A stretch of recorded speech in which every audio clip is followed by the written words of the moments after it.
نام سے جو بڑا مہربان نہایت رحم والا ہے۔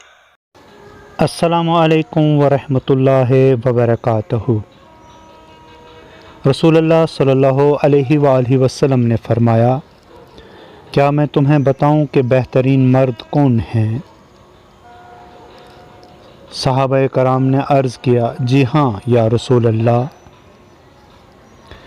آپ صلی اللہ علیہ وآلہ وسلم نے فرمایا، جو پرہیزگار، پاک دل، کشادہ دست، ماں باپ رکھنے والے اور ان کے ساتھ حسن سلوک کرنے والے ہوں، اور اسی طرح اپنے اہل و عیال کو دوسروں کا محتاج نہ بنائیں۔